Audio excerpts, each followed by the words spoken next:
investigator. Hello, ladies and gentlemen. It's your favorite paranormal investigator. My name is Tim Sudano. Welcome to our live show. This is I can't talk. This is Paranormal Insight. Tonight's guest is the one, the only, the incomparable Michelle Desrochers. I hope I pronounced that correctly. Before we jump in with Michelle, I want to give a special shout out to our friends in Nolens. That's how you say it here in America, Nolens. They had a horrible tragedy on New Year's, and we want to offer, or at least I would like to offer, my hopes and prayers to the families who were affected. And also, Happy New Year! It's 2025.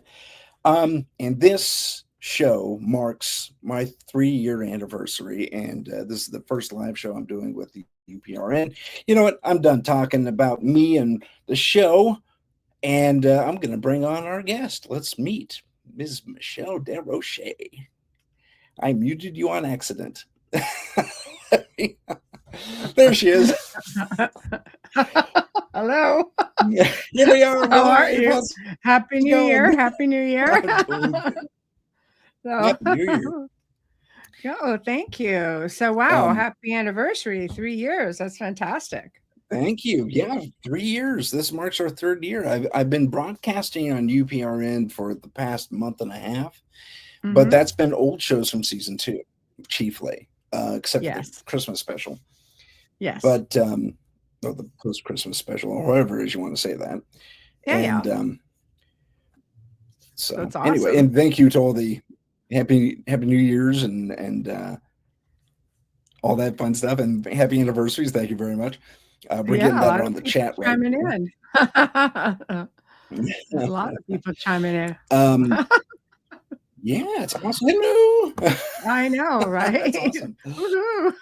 Yeah. These are great. These are awesome.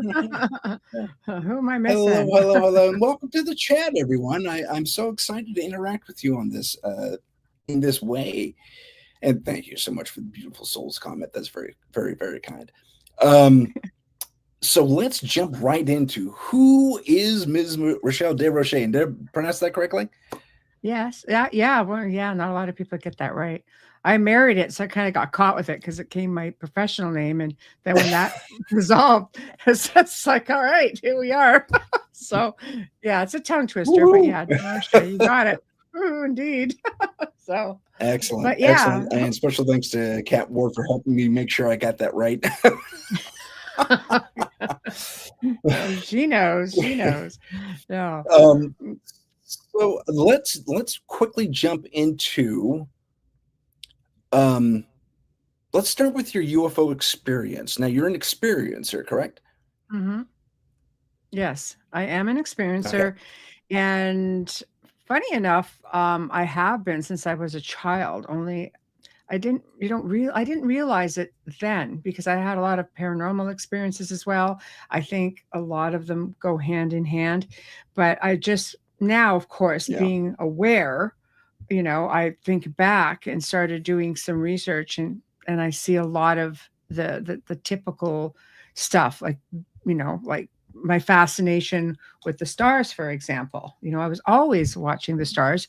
Grew up northern Canada. We'd see things all the time without aging myself before the age of satellite per se, or maybe it would be 1 or 2, but up there, when you saw something zipping across the night sky that was silent or really, really quick, where we were being in a valley, not a lot of airplanes or anything like that. So we saw a lot. My family had a lot of experiences, and speaking with my mother, in the last probably year before she passed, I said, like, I need to know, did anybody else in the family have experiences? She says, oh yeah, for sure. And told me incredible things. I'm just like, my grandfather even used to have a telescope and he'd watch the stars. Like, definitely things were going on. And I think into my teen years, I remember having a really lengthy view, just being out, coming home late at night, and I would just lay on the hood of the car. And this was like a, nice, beautiful evening, probably about, I don't know, 1 in the morning. And I watched a craft come across the valley, and then it just stopped because we had a lot of lakes in the area. And apparently, sometimes they'll come down and draw water. There's been a lot of photographs Oh, of stuff like that. So I knew roughly which lake that it was hovering over. And it took about 20 minutes. It went down really slow and just descended. And then, I thought, okay, it's interesting. And probably within, I don't know, I'm going to take a shot at it because, I'm old. I don't remember things that great anymore. But I would say probably, probably about 15 minutes, give or take. And that could bounce around depending on which day you ask me, but it wasn't too long. And it just shot straight up and then just took off and like a bullet. And I was like, okay, that wow. was something. And the next morning we had Yeah. military helicopters just swarming the valley. There were two of them. I was like, okay, that's the validation. So, right. So, For sure. yeah, Yeah. yeah. When the military shows up after your sighting, Mhm. that's pretty much a You guarantee. you got something when they show up, but, so, then things went quiet, For sure.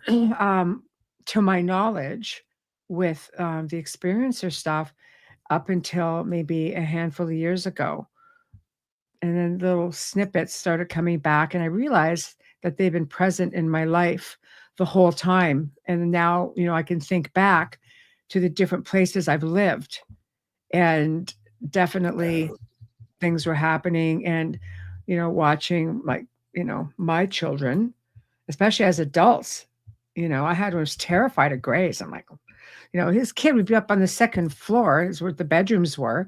And we were located, in a couple of acres. So he'd go around like from the time he was 5 and he would just be making sure all the doors and windows, like the windows upstairs were locked. And I'm like, you'll be okay. I Wow. promise, and he's just like, I would just feel better. And he would ask me every night, did you check the windows? And I'm like, yes, no problem. And then I came to find out that he had a very vivid memory of something trying to pull him out of a closed window. And he goes, I was going through that window and it wasn't open. And this probably happened to him when he was maybe 18. I know. Wow. I know. So, That's wow. That's good. Now, yeah. when it comes to the recall, did you or was that your grandfather you were talking about? Um, well, my earlier, yeah. Yeah. Yeah, okay. I'm talking about my Sorry. son Oh, just now, but so my grandfather. oh, your son. I'm sorry. I did miss that. There was a little Yeah, everything sorry. blinked Yeah. out here for a second here. Yeah. Sorry, I'm So, quick. So, yeah. Yeah. too quick, too quick. Did you guys both go through any regressive therapy in order to recall these memories, or did it just come to you over time? No, I think a lot of it now in hindsight, I look back, because I have semi-aware experiences now. I mean, while they're happening, if I'm up there, I've had experiences of, looking out of like a portal window sort of thing and seeing the stars, and I've Mm, had other experiences where I'm coming up underneath something while I'm, it just feels like I'm floating and up, things like that. I'm more aware now, but I couldn't really tell you 100% what goes on while I'm there. But we now we just seem to have recollections. Like I know now at one of my homes that at around between 2 and 3 in the morning, the house would just start to shake, and I would hear something coming right over the house, and the house just sort of shook a little bit. And just having those mm. kind of experiences and black vans just shooting up in the middle of the night, up the street and things like that, like all blacked out. Really? And this So happened a you were couple of being times and cryptid beings and stuff. Yeah, it's just stuff. And now I remember going and everything's coming back. And I huh, think once you become huh. So aware, you were being surveilled as well as being abducted. well, or I don't know if I Appar personally That's a was, guess. but I imagine a craft comes in, it's going to attract a lot of attention. And not too far from where I was, ironically, there was a spot that could overlook Lake Ontario, and they called it UFO Lookout. So I imagine there was just a lot more, I know, in the area. Well, Lake Ontario is known for its sightings, right? So people would go in with telescopes and Yeah. all kinds of things, and they would all line up along the escarpment, and they could see the lake from there, and they could see all kinds of stuff. So I never really got involved in it. It was not my thing per se, because like many people, you don't often see the connections. You think everything you're going through is um, paranormal at the time. That's a good comment with Howie. Yeah, we'll put it up. I'll put that up there. If the craft is transdimensional, does it mean it's based on frequency and you would have to be on that frequency to see it? My thoughts, yes, 100%. It's all about Mm, vibration and frequency. I have no doubt, knowing the things that I know now and basing on some of the experiences that I've had, I definitely think people who are very tuned in on certain frequencies will see certain things more than others who are not. So, good one, Howie. that's intriguing. There's something to be said for that, and you're not the only person I've heard say that, because you've probably interviewed certain people yourself where you, as have I, where they say, I saw it, but my brother or sister standing next to me didn't. And we were Mhm, both looking at the exact same point. mhm. So, Yes. and that happens on the more spiritual level too. I'm talking ghosts and stuff like that. Some Mhm. people just have the vision for it, the frequency, Yes. if you prefer, and others Yes. don't. Yes. Oh, 100%. There have been crowds of people who have seen things and other people are completely Right. oblivious. Like, for example, I had a friend of mine texted me one day, and she was from around the bay from where I was, and she said, and she always calls me, she's my daughter's friend, she always call me mama. She goes, "Heads up, mama, something coming your way at about 2 o'clock." I'm going, "Okay." Yeah. And she says, "There's something sticking Really? out of the cloud." The back end, she could see a curvature sticking out of a cloud. So we went in and took a drive, and it took about 10 minutes, 15 minutes, gave me time to get down closer to the lake, which was Lake Ontario, but the other side of it. And Mm, sure enough, this big behemoth of a cloud, and it looked like it was purging out like the light. Some people think, oh, it's just lightning. I think I'm logical, and I think that too. Maybe clouds have lightning and they're just boom, boom, pretty well timed. And right. the back part of it was this big dark circle, like just sticking out of it. And I just remember saying, telepathically going, I can see you. And it just floated up. Then it went Uh, up the Niagara River and just went all the way up. So it was just kind of like, that's very wow. interesting. One of many experiences. Yeah, That's very, absolutely. Yeah. that's amazing. So, That's an amazing. yeah. Ken asked an interesting thing, and I want to share that. Oh, okay. For our audio listeners, does Michelle have any advice on how to change the frequency or to be able to see things? Well, sure. I think if you're open-minded, meditate, just be aware. I truly believe if we want to see them, we can see them. Raising your vibration is just putting out positive stuff, and that's what you pretty much attract. I'll always tell people, dance, open some windows, do some grounding, some earthing, laugh, just watch a funny movie, listen to some music. Whatever is uplifting is what raises your vibration. Meditate, connect. And because a lot of this is telepathic as well, and a lot of times people are getting messages and have no idea where it's coming from. For me, I'd be just thinking, "Oh, some dead guy talking to me again." Meanwhile, it's like an ET, and it's not a dead guy. So, it just takes some Yeah. conditioning, to do that. And since, because this whole CE5 thing came out, which is, calling them to you. And for Yeah. me, I'm thinking, it seemed like, people are paying a lot of money to go and do it.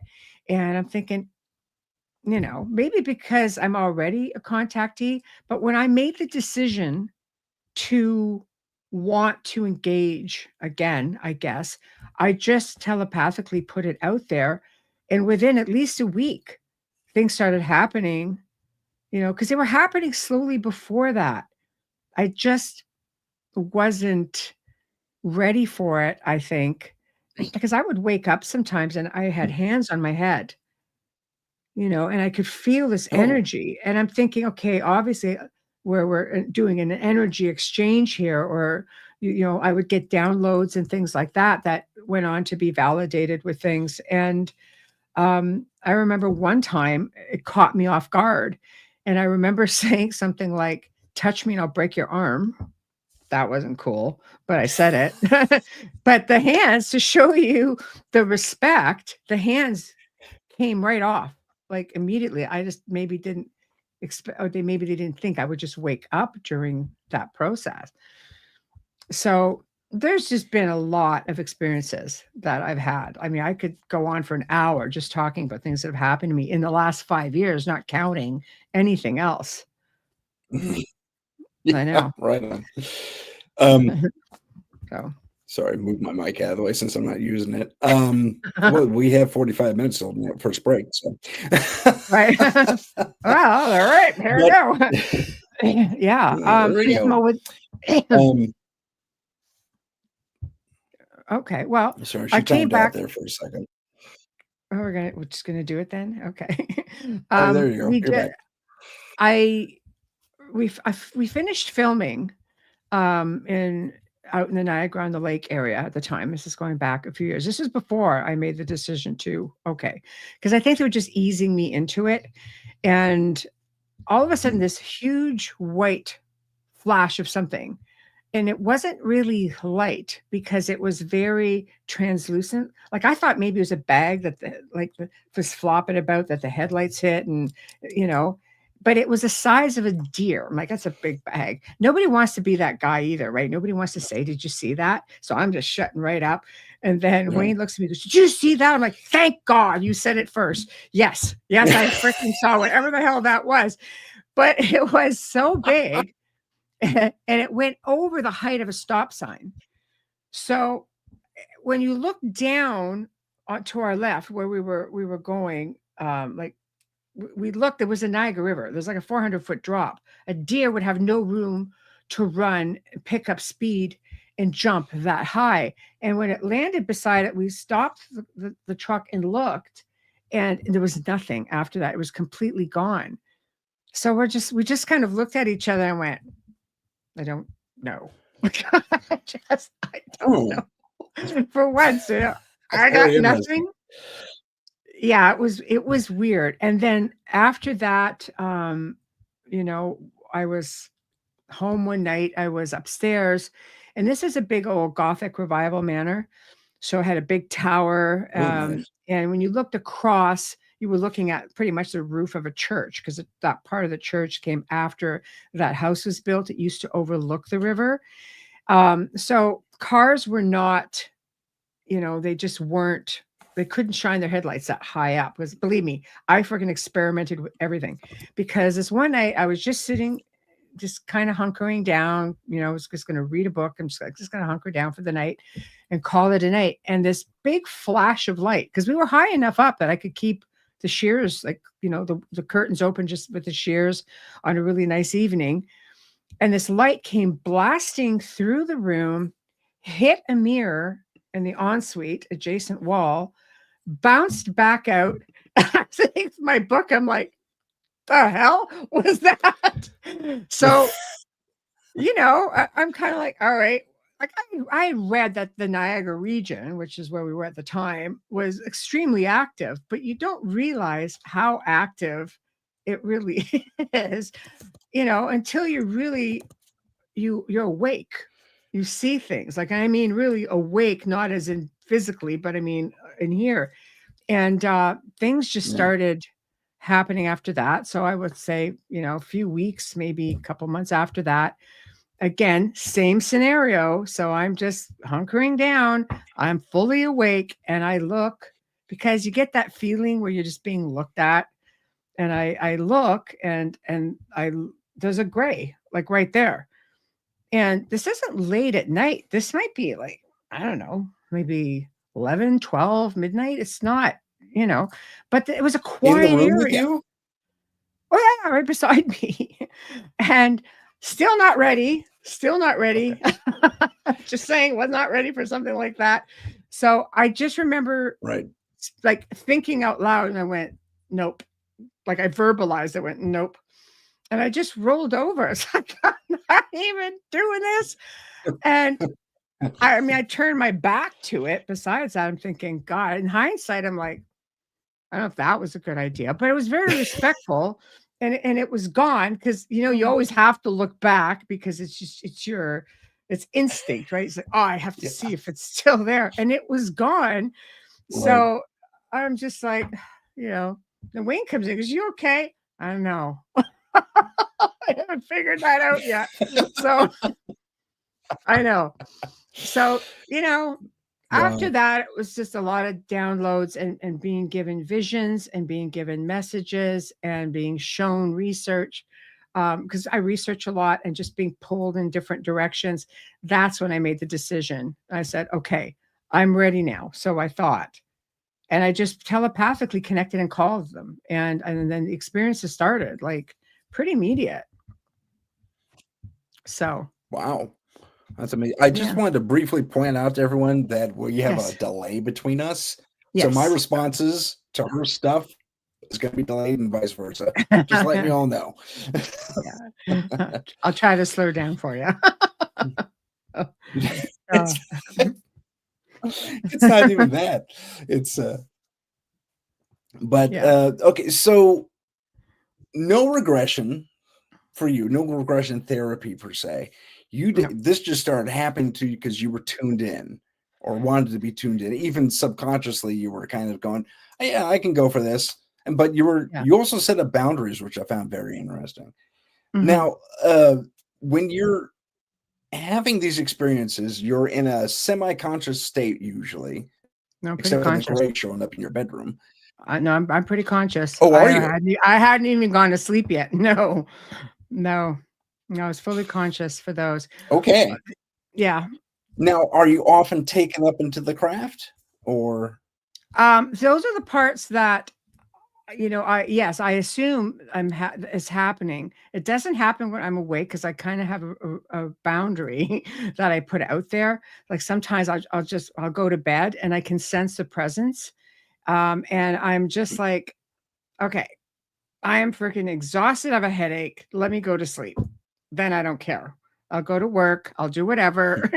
And then I have these, you know, you get these wild, this is where I would get these sort of images of, you know, looking outside and Mm, seeing the stars, for example. But in my mind, I must be dreaming. I'm on like a regular ship because I see this. I'm looking out a ship portal, not realizing, oh, it's a portal, all right. But you're not looking out into space. mhm, You're not looking out onto the sea, for example, like things like that. I was shown, you know, a vision where I'm for some crazy reason. It seems to be winter, and I have my car out. I have a sports car.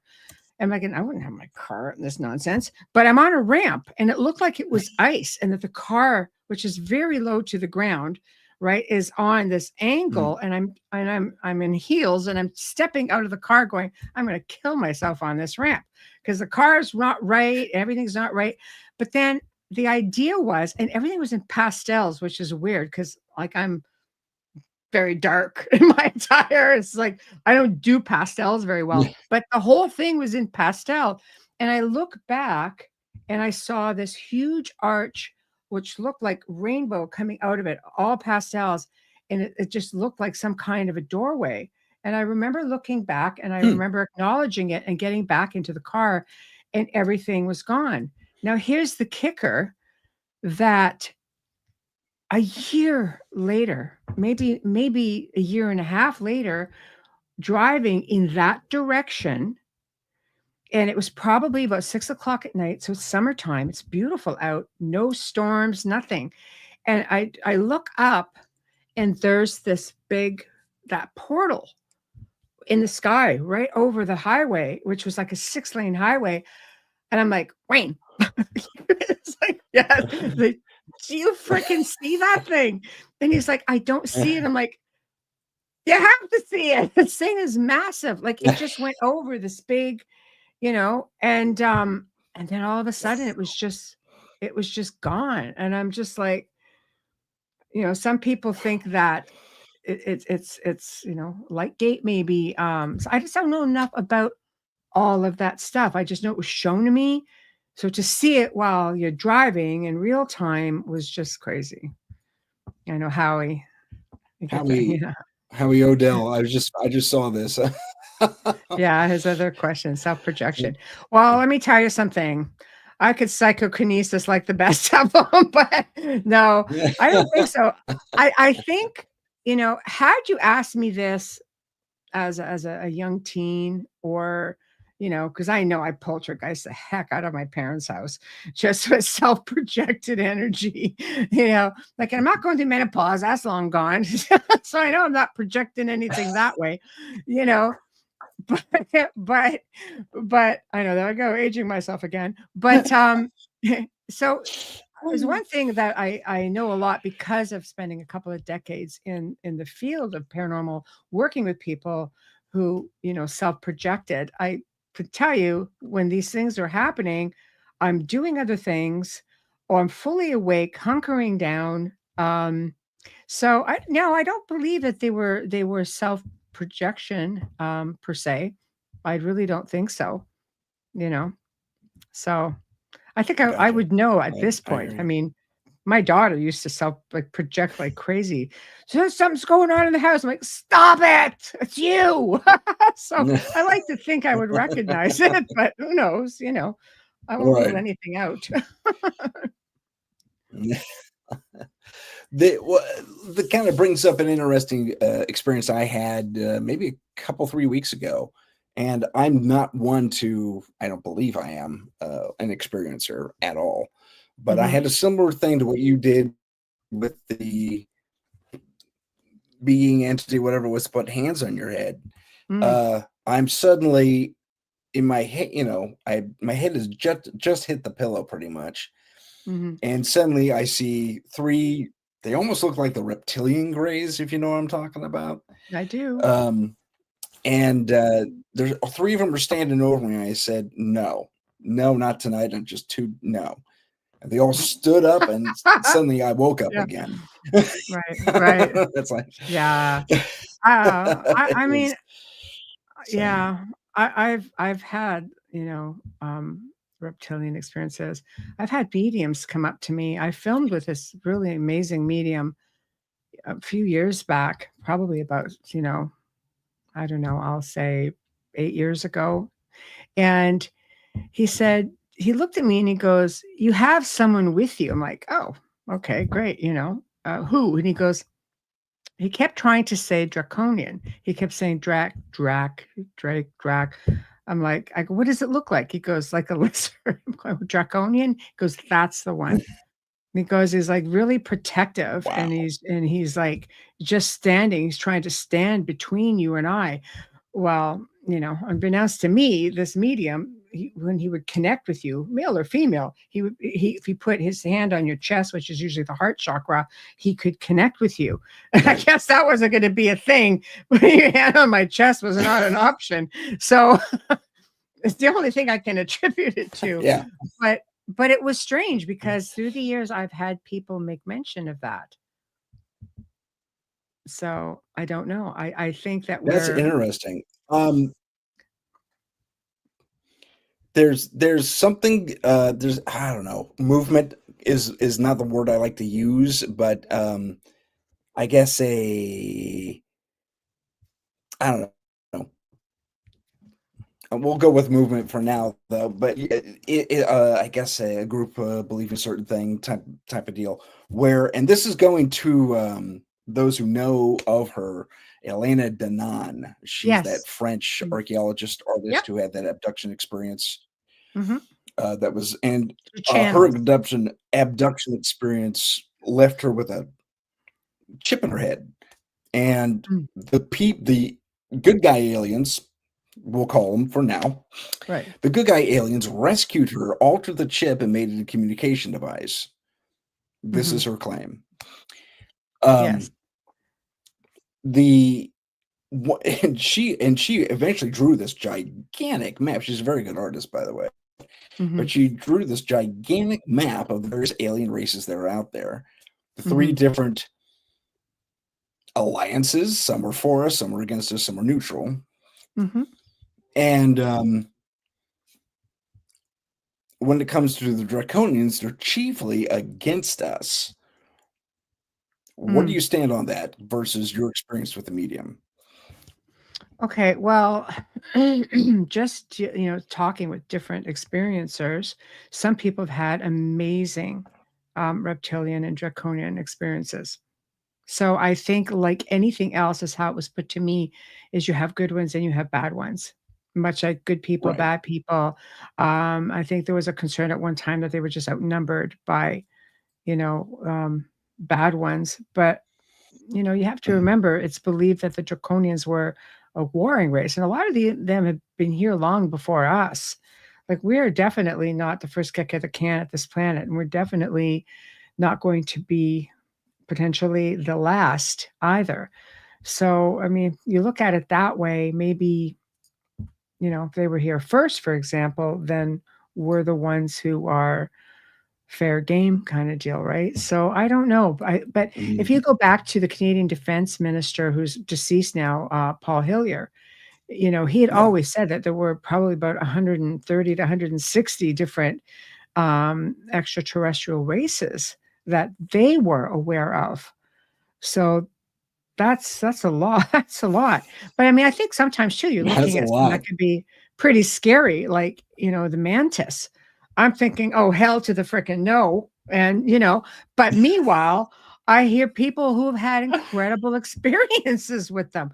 I'm thinking, I'm not even keen on the little ones. And, they get in their sight, they put their little hands up at you. I'm just like, "No, heck, I'm all right." But but It's okay. apparently right? But apparently people have had incredible experiences with them, and I ended up getting a recording, one time, and there was a lot of clicking sounds, and I'm like, "Well, grays, I think, do clicking or clocking," and I was corrected by a guest who was on the show, and he goes, "No, those are mantis." I'm like, "That's a bit close for comfort." So I researched that a little bit and realized Okay. that so many people had really great experiences with them. So don't judge a book by its cover, I That's guess interesting. is True, yeah, true. I posed the question only because there is that opposition to the Draconians. And sure. furthermore, I spoke with Doctors Stone and Alcorn, who Mhm, follow Elena to a degree and kind of follow her roadmap, for lack of a better mhm, term. And they do depossession, but they take it a step further. They also include, and these two are a married couple, and they're both psychologists. mhm. And I mean, come on, you Yeah. don't get to when it comes to dealing with these types of things in the Mm, paranormal world at large. When a mhm. psychologist comes along and says, "Yep, you got something there," you Yeah. kind of have to, okay. Yeah, But it yeah. was interesting. They relayed a few experiences through their clients who were a little more in contact with our friends in the stars, that Yes. there are both sides to that story. There are some nice Mm, draconians and some not so mhm. nice draconians. There's some nice mantis people and some not so nice Yes. mantis people. Like anything. Like anyone, So right?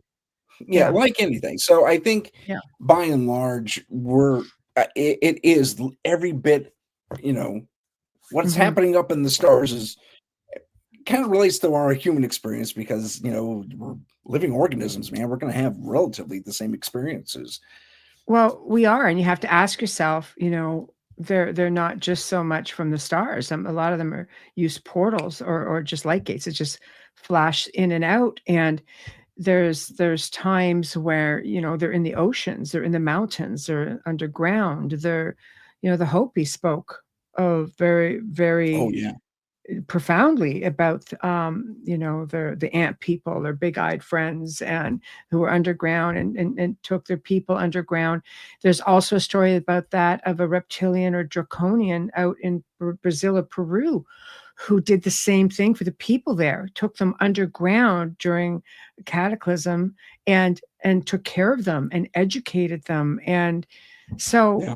there's Yeah. something to be said for it. The ancient people, you can see it in the monuments with the different statues that they have. I mean, there's a statue that was erected to this reptilian being in the city of this town where this all happened. But just the petroglyphs, hieroglyphs, I mean, it's everywhere. We just are the ones who it's been it's been suppressed, and we've not been allowed to to know the information, or we're finally just waking up to it. We look at even things like the Book of Enoch. It's funny. I mean, some people who've read it will tell you, well, he was definitely in a hybridization program. So, there's just things of that nature. So it's how we're conditioned. My 2 cents worth. I couldn't agree more. I couldn't agree more. No, Yeah. that's fine. The one of the larger, well, the one thing that the two doctors I spoke of relayed to me, one of their clients had some sort of attachment that wasn't great, but at the same time, he had multiple attachments to him apparently, Mhm. and one was specifically ultra-dimensional, so different Mhm. dimension, but peeking through or was here or something like that. And they said very specifically that they described draconian type people. I mean, supposedly the evil ones with the wings are the bad guys. Draconians, yeah. That's according to the two doctors in Lebanon, Danan, that they were seen in hell or what is perceived as hell or something along those lines. Mm. And I've even touched on. I'm an author, in case you didn't know. You'll hear something about it in the commercial break. Mm. But I actually touched on that the whole heaven hell thing, the various Mhm. types that we people, our Mhm. ancestors up to now have described these various spheres of either the Elysium fields or Tartarus, or as an example, Mhm. are these various different worlds, realms, what have you. Mm. So I actually touched on that, and that thing, that's what happens. We go to another dimension, another Yeah. place, It's and not what we think it is by any means. So I'll yeah, I'll pose this question then.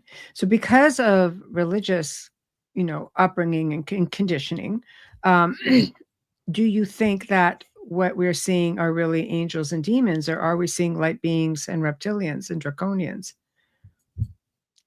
that was my next question for you, actually. I know where you're going. Yeah, I know. Yes, Quit so leaving the. You're the interviewee, darn it. I know. I'm sorry. I can't help it. No. I tease, I But tease. no, but Yeah. it really is something that I think it goes back to conditioning, because there are a lot of similarities between, the paranormal and being, like, some people will tell you like an ET abduction, and they'll call it like the whole the crossover phenomenon.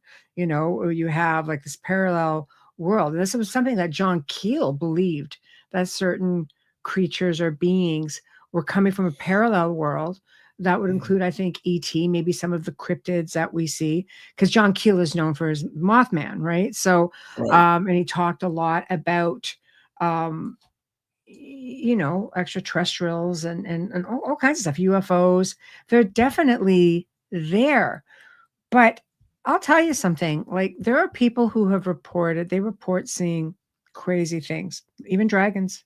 People see dragons, you know. I've always had a connection to dragons. Maybe it has something to do with the draconian people keep seeing with me. I don't know. But I've always loved dragons. Like, there's just, I've looked at them as being very wise, and they were always known for their wisdom, and it's not all what you see. I mean, some cultures revere them, But I think we just have to look at the fact that the similarities, even where the paranormal crosses over, people who have been experiencer or contactees, abductees, have reported things like the smell of sulfur. That's also Mhm. like a demonic thing. Bright white Right. lights, that is also seen in paranormal and orbs. Crackling sounds seen in both. Dealing with dimensional or Mhm. multiverse entities, parallel realities, the sleep paralysis. We could do a show just on sleep paralysis. I've done it, like Oh, I know. enhanced Yeah, psychic, the sleep paralysis is huge. right? Like, and Mhm. also Right. getting into things like increased psychic abilities after having these experiences. I've worked with people because I work primarily in malevolent um, hauntings. Um, they just, I don't know, it just didn't affect me for the most part the same way. I don't know. I just look at things very differently with energy, I suppose. But with that being said, these are a lot of the things that I've heard repeatedly, being told that, oh, look, I can make you psychic, and they're under some kind of a demonic attack. It's just like, no, no, I think it goes much deeper than that. And contactees have come back saying, no, like they just come back knowing all kinds of stuff. So you see how the parallels, so many things just crisscross over and over. It's hard to know. I question some of my own experiences. I know what I saw.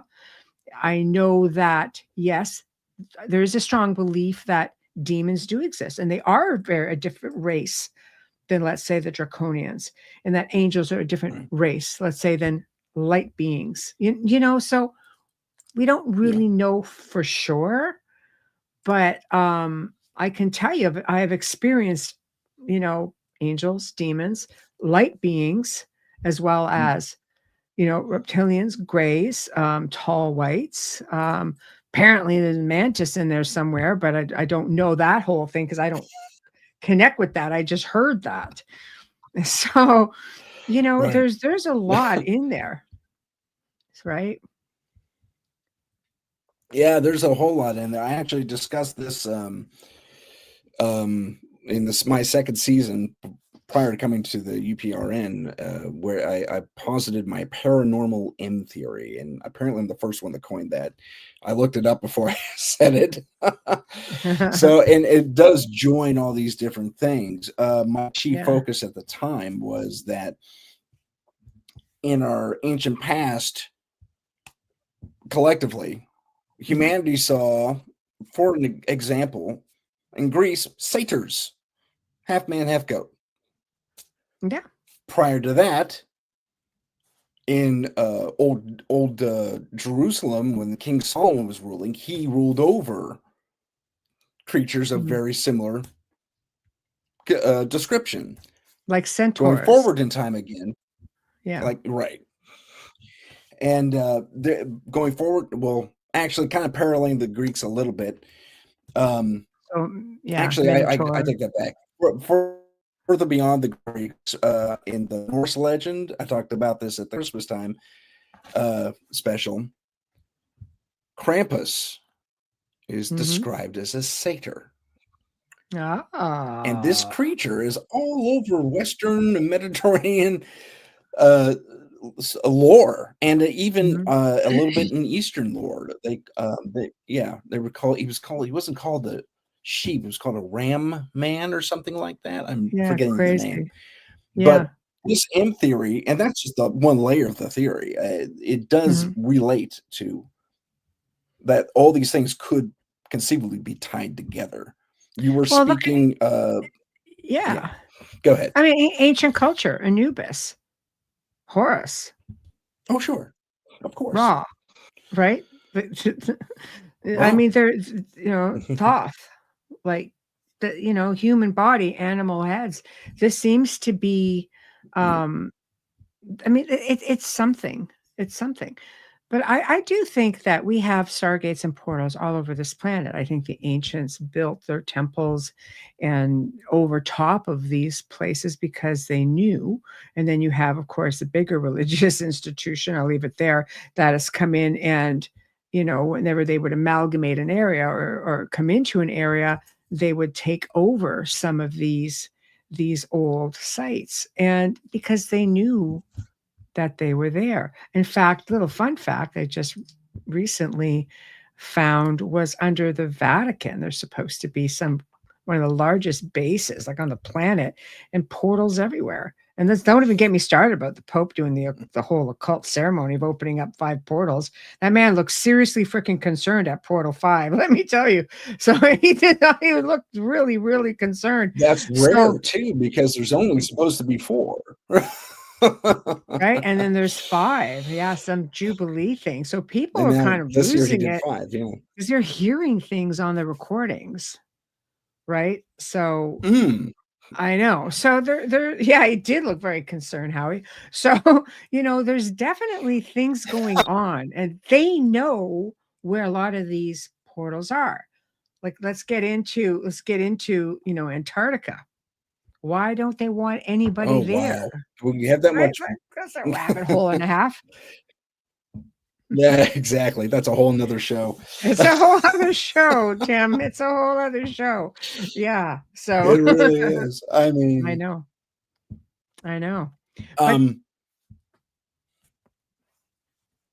yeah, yeah, yeah, yeah. your turn. Yeah. Let's briefly go to some of the questions that popped up in chat. Just we can. Let's see. Okay, how we mentioned dragons here. And by the An way, Howie, ostrich. nice to meet you. Exactly. The bones of a T-Rex alongside an ostrich. Exactly. Exactly. Things are not all as they seem. Neck's a You little know, bit different, but these that's about it. well, yeah. Well, I mean, they stem from there. Like the raptors, same. They believe that they were big Oh, ostriches. sure. The Yeah, ostrich stem from the raptors. chickens today Yeah. often, yeah, They can be as chickens. They're not even close to aggressive as kidding a you. raptor.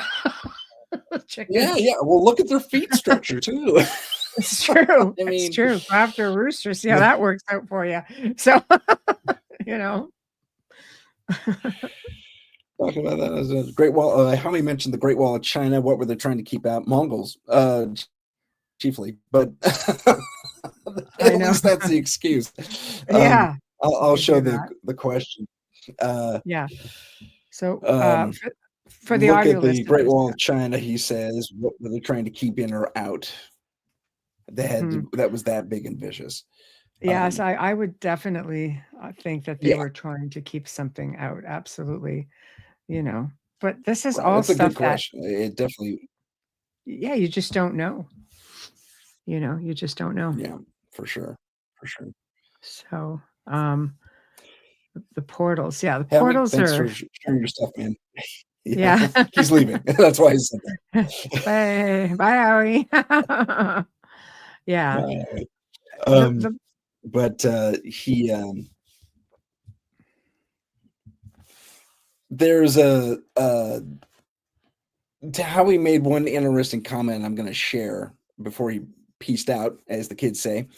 mhm, It's a pleasure to be. He mentions that the T-Rex could have been interpreted as a dragon. Now that sure. brings to, and we got 10 minutes before the break. That brings a question to mind. We are seeing, and I've seen them in Florida chiefly, but I've also seen different iterations throughout at least the U.S. That are being reported in the last 10 years. Mhm, Dinosaur-like creatures. They're not that gigantic like mhm, their predecessors. They're smaller, but I mean, some that mhm, looked exactly like a T-Rex shot through someone's yard in 2 different locations in Florida, like in the mhm, last 2 or 3 years. mhm. Do you think we are still dealing with these creatures? I mean, we have the crocodile, we have the alligator. Those are prehistoric creatures. The shark. Mhm. Well, I know Um, someone who was thought, able to remote view one someplace where it really? should not have been. Can leave that there without incriminating or attracting attention. But, yeah, I mean, we all know besides that, let's think logically for a moment. We all know that, different governments in the world, especially, in the US, cloning is definitely something that they have experimented with. And I think Yeah. with things thawing out, that they're being able, I mean, I think they're talking about cloning a mastodon. So they are, because the DNA was intact. Oh yeah. So how do you know they don't have that whole Jurassic Park going on, and that they have not pulled DNA somewhere? All it would take for you is to, you're trying to clone a couple, and do they let them out or do they escape? Judging by where they are, I don't think they would escape. So it makes you wonder. Or can That we makes talk sense. again? Dimensional shifts. How do we know something is just dimensional? It just doesn't open up, and I they're was coming going to in and mention out. that as well. I mean, we could be dealing with these portals. I mean, like you said, there's all Mhm. these ancient portals all over the world. They are, I and mean, that's Loch it's, Ness. Let's whether talk they're Loch active or not Ness. is a different story. But Well, for sure. oh, Why come don't on, they ever? really? They never Come on, find. They absolutely. never find this thing, and they swear that the loch is not big enough to sustain life for something that big. Okay, then maybe it's coming in and out of something.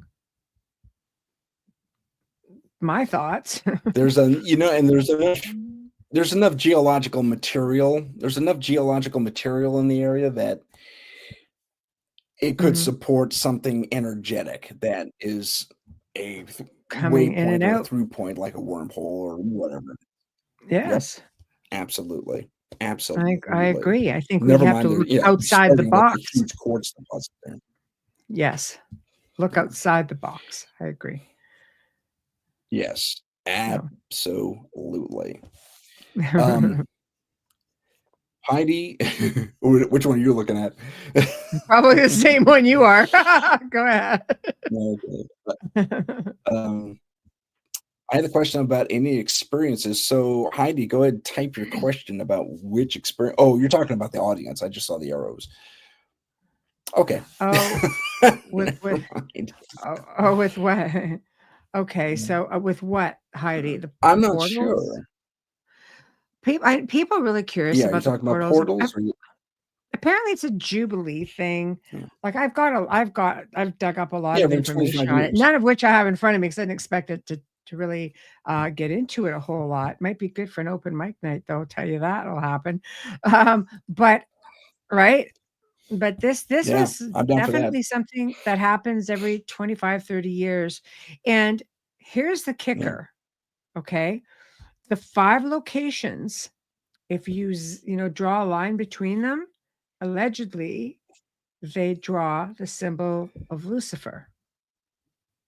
It's an occult practice. It's an Are occult you thing. talking about the pentagram? Nope. No, it's definitely I'll have let me see if I can Okay. find it for you. Okay. Dig Uh, that up. Dig that up. uh That'd be interesting. yeah. Military For or Galactic Federation type beings.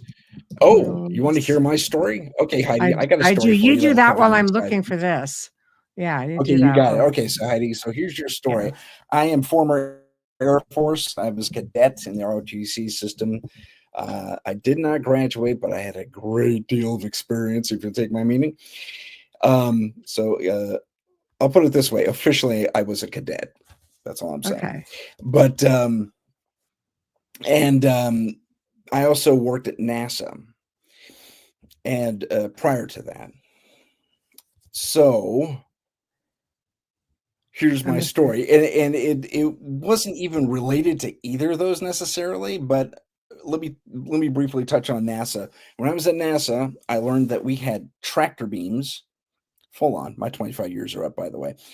We had Mhm. tractor beams. We had prototype light drive, fashion light drives, if not functional fashion light drives. They weren't manned though, as I recall. They were still like drones, but in space. But anyway, um, tractor beams, fashion light drives, and what was that third one? No big surprise. Particle cannon, because the whole. I don't want to get into conspiracies, but we've Yeah, seen some use of gotta particle watch with cannons. those. Nuke torch were involved. Yes. Mhm. That's all I'll say Uh, about that. But okay. I'm gonna there put were this in here. there was this one experience after my Air Force experience. So we're talking 2002, give or take. Right. And I was working as a DJ. Ooh. And I've told this story before my show. I was working as a DJ, and we were at the Santa Cruz Beach Boardwalk. If you don't know where that is, look it up, Google it, whatever, either now or after the show. Yes. And if you get some photos of that place, you're going to see there's a lot of, we'll call them interesting characters there.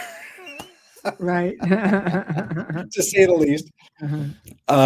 Along with all the tourists who go there and stuff. So me and my partner on the gig were loading equipment in to a cargo elevator at the outside of this building. Right. And I see this young girl. She looked to be about 10 or 12, and she was extra skinny, kind of lanky, long. And she had this platinum hair, bob cut, and extra long fingers. Like if you take my hand and you double the finger length, those are her fingers. And she was playing with kids literally that appeared to be about half her age. And it looks like they were trying to play tag with her, and she didn't get it. Humanoid looking, she had gigantic red rimmed sunglasses on. Right. She was the only one wearing sunglasses. And she's playing tag with a group of kids, and they're kind of running circles around her. She didn't get it because they kept tagging her back. So okay. So she kept passing. It was kind of funny. And then all these kids get called away because it was time for them to go home. And I'm kind of watching this as I'm loading this thing in. I have the presence of mind to give my buddy a nudge and say, "You see that girl? She's got those extra long fingers, right?" Right. Yeah, that's weird. And right into the gig. That he doesn't care. It's like, but I validated what I was seeing. And Right. she was dressed in red and white, chiefly. Like a red, white striped shirt and red pants and lots of red. Anyway. So sounds she's like a hybrid kind of doing this. She's lazing about. Excuse me? Sounds like a hybrid of sorts. Kind of. Well, let me dig into this a little bit more. So she's kind of lazing around looking for something to do, and she loses her little kid mind. Definitely a childlike reaction. She points at this vehicle. Now, in 2002, the new Beetle had just come out, so look, we're super aerodynamic and weird and fun. And she points out, she starts freaking out. She says, look at that. But she's not saying anything. And she looks back at someone. I watch her head snap back, and I follow her line of sight to a very tall woman. I make her 6'5", maybe 7. Crazy. And she's dressed in what I can only call Jedi robes, and she has a hood over to go with it. And she's standing there, and she's got these 2 dudes next to her that come up to her about her shoulder. And they're definitely men in black, but they're wearing different colored trench coats, like driving coats. One's blue, one's beige. But other than that, it's the black suit, the black sunglasses with a little cable in their ear. And you see one of them. I'm sorry, I missed a step. She keeps the kid freaking out, pointing, like she knows what it is. And the mom, without saying, I call it a mom because I saw a hint of a breast under the robes. Without saying a word, she had her arms folded thusly and reaches one hand out, and more like signs than anything. She says, "Stop, come here." Extra long fingers, just like her daughter. Come here now. And the kid stomps over. She is not having any of it, but she obeys. One of the men in black do this, and not even a minute later, a limo comes screaming, and I mean screaming around the corner. Stops, picks them up. They all pile in. They scream off again. That's crazy. Just prior to that event, the week before, I heard, I'm blanking on his name, who talked about the tall whites in his experience. Carl Carl White, maybe. Can't remember now. You But got me. on Yeah. Coast to Coast. Yeah. Yeah. So it was interesting because he described the exact same creatures I was seeing. Isn't that That's amazing? When we come interesting. back, yeah, we're going to take a quick break and do a station ID. And when we come back, we'll get into Michelle's image that she saw, that she came up with. She found it. So let's do a quick station break and we'll have one quick word from our sponsors. So stand by, please. As I call this up, yep, I'm wasting time. It's a That's good time. okay. There we go. Here we go. Public Radio Network, 107.7 FM in New Orleans and 105.3 in the Gulf Coast. UPRN talkradio.com. Esoteric programming at its finest.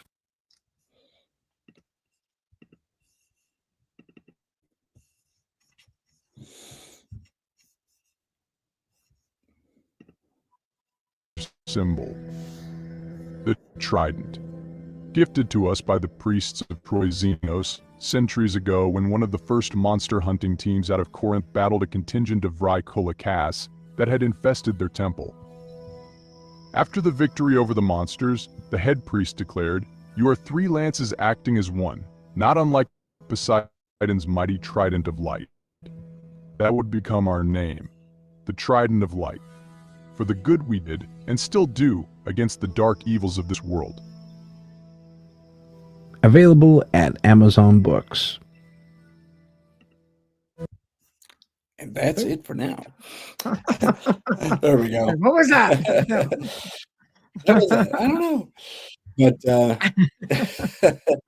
well, let's get back to portals real quick, and I'm going to add to the stage an image. Okay, That's the first Michelle image. Okay, so then of Okay. course you see the official sign of Lucifer, which I have another one up here. But the 5 points, okay, of the Vatican portal opening ritual, which was on Christmas Eve. And I have to tell you, I thought I read something that was, I think CERN, was it CERN? Sort of kind of had some sort of a mishap or something on this. There was some kind of, somebody was posting pictures like flames and all kinds of stuff coming out of that area. So I don't know if they're even connected, but I kind of thought it was interesting. So when you take the coordinates of each portal that were opened, it creates the sigil of Lucifer. So the coordinates were St. Peter's Basilica, and they do have these coordinates. Yeah. The Roman prison Rabibia, if that makes sense, Rabibia. Yeah, that was the questionable one, as I recall. Well, he basically said it was to give inmates hope, which is why they used that one, which was interesting. The Basilica St. John Lateran, the Basilica St. Mary Major, and the Basilica of St. Paul. So when you bring them all together, as you can see, in the picture here, it creates this sigil at the bottom. So I don't know. Well, it's an incomplete version of the sigil. I will point that out. It is. It is But pretty close. So I can see where it's pretty close, but It is. I can see where there would be concern. My Mhm. only, and this is a north to south viewing of the in the map as near as I From can tell. Vatican City, yeah, I guess so, yeah. Yeah. So I would But go ahead. no, I said, but and there are portals to these places, but apparently there's all kinds of portals. So are we talking real portals? Are we talking tunnels? Right. What are we talking exactly? And what's coming through? Yeah. I don't know. That's the big Because concern. What's coming through? they definitely have it as an occult. It's an occult event is basically what people are essentially calling it. So it's sort of like, okay, that's interesting. So I don't know. It's but people are asking, and that's it. That's pretty much the gist of it. But when you're looking at videos, there's videos of this thing all over the place, and I'll tell you, the Pope looks really concerned. At one point, one of his aides comes to him to try to, I don't know if he's trying to remove, his cape or help him with it. And the Pope gets very aggressive and pulls it back, Hmm. and it gets really stern.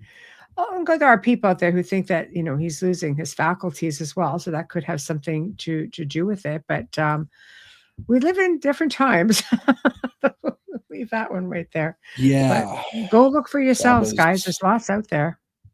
that's something I would, yeah, indeed. I would invite our audience and viewers and all listeners alike to definitely Hmm. check that out for themselves, because everyone's going to have a different perspective on that. Yes. Um, it looks like Heidi had similar experiences with people in Jedi robes, as I called them, Hmm. about 10 years ago, which is fascinating. That's There we intriguing. go. There we And go. yeah, good times. Yeah. Well, there's definitely something to it. I mean, there's people that show up all over the place. Like there's a belief that there are small. They look like probably what do you call those little dudes in Star Wars with the little cloaks that go around Oh, cleaning yeah, everything up? Yeah. Utini, those guys, John Those Watts, John guys, Watts. yes, yes. Well, there apparently are some that look like that with the little brown cloaks, but they're short and they're like little cleanup guys, and they have these really old-looking faces on them.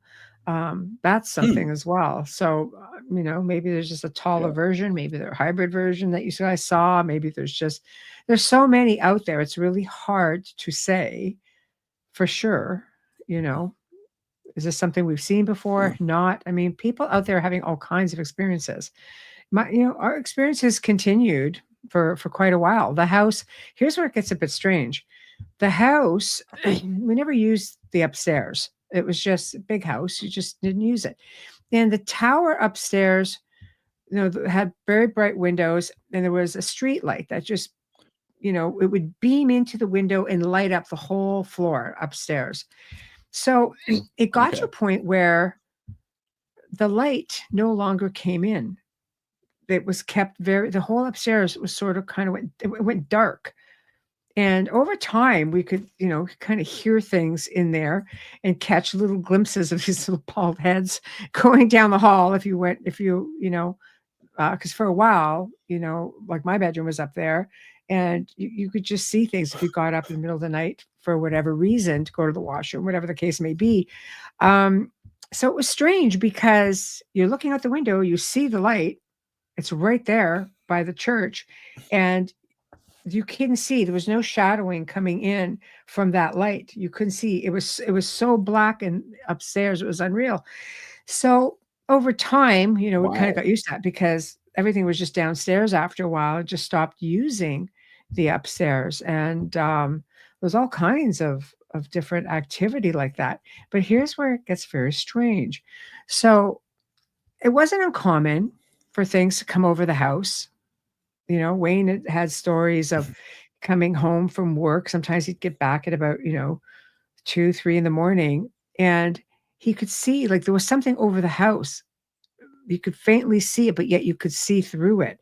It was crazy because we're talking a big Mm. house here, and it was like an old manor, Gothic revival. It was high, right? And Sure. it was just bizarre. But where it got weird was after a while, because it wasn't a common. I would talk about it on the shows. I don't talk about everything, but I do talk about quite a bit.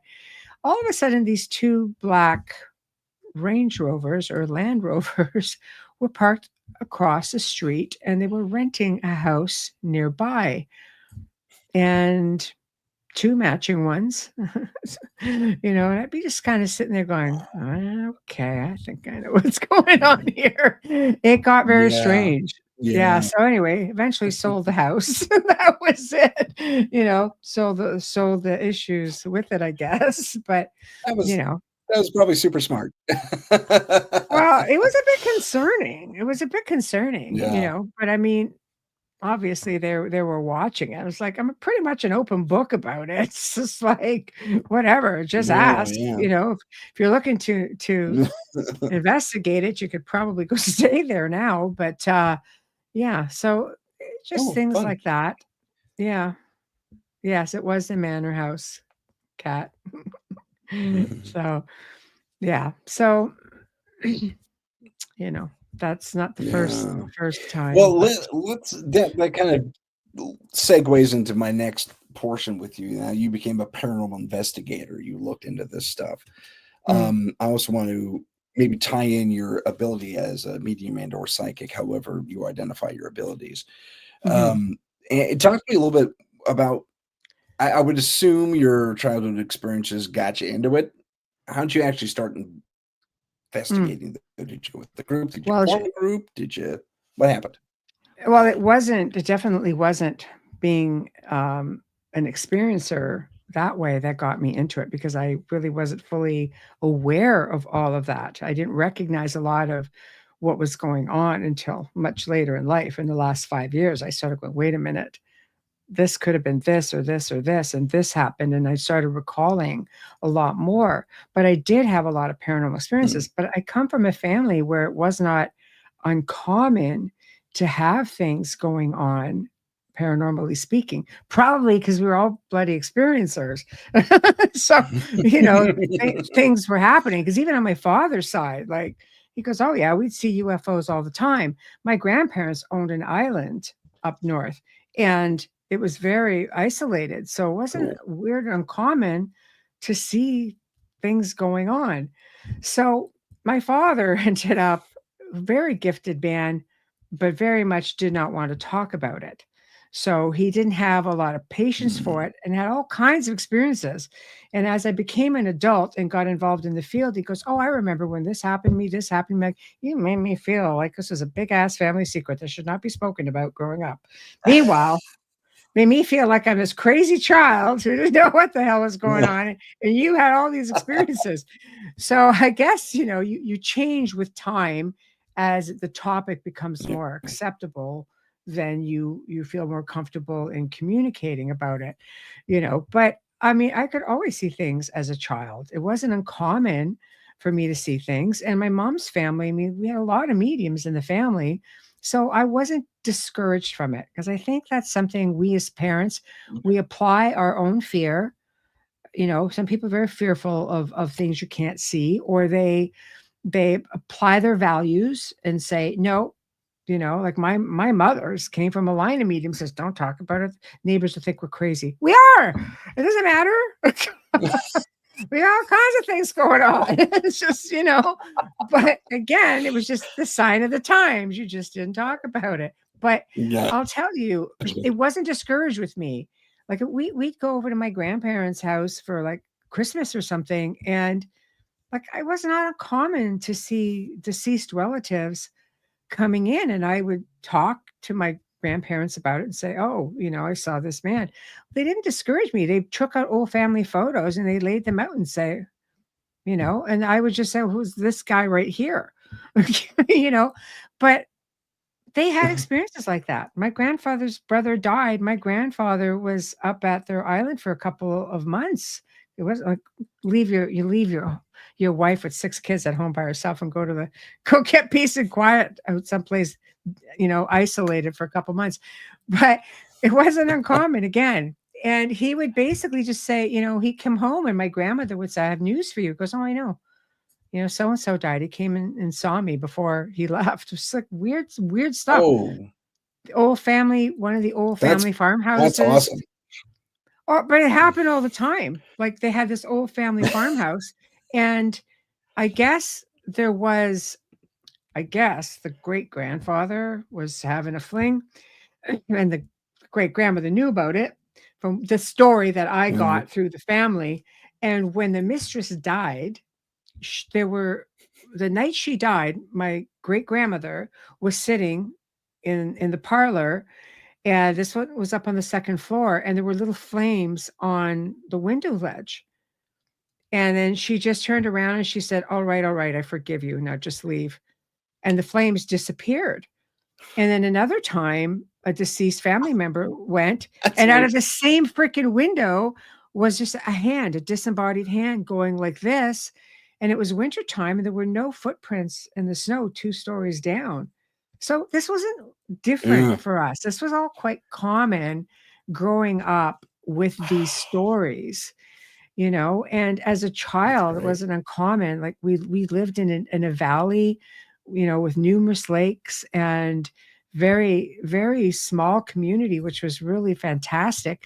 And you know, I remember one time, I think I spoke about this on one of the shows that I did. I never really talked about it before because the things just come to mind.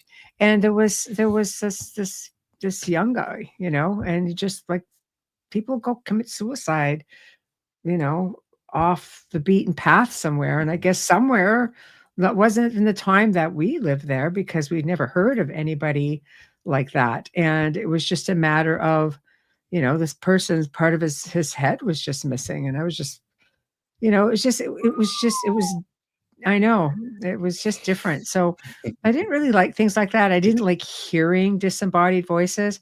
So I just asked that ability go away. And I regret it now.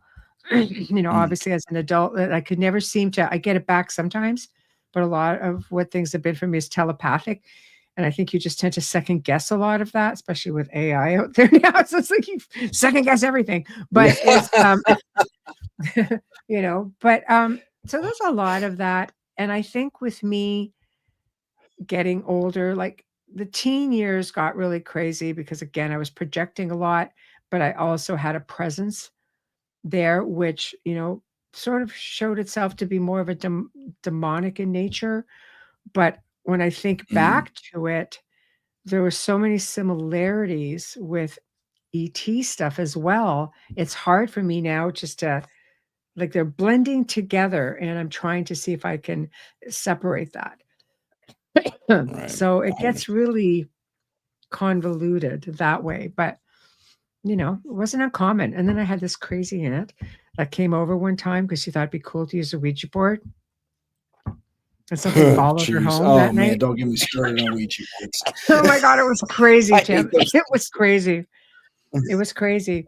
She I hate said those something things. followed me home that night, and it was in the back of the car with me. And so, you know, when I went to bed that night, you know, something was pushing down on my chest, and I'm sitting there going, "You're the one that took a stupid thing out."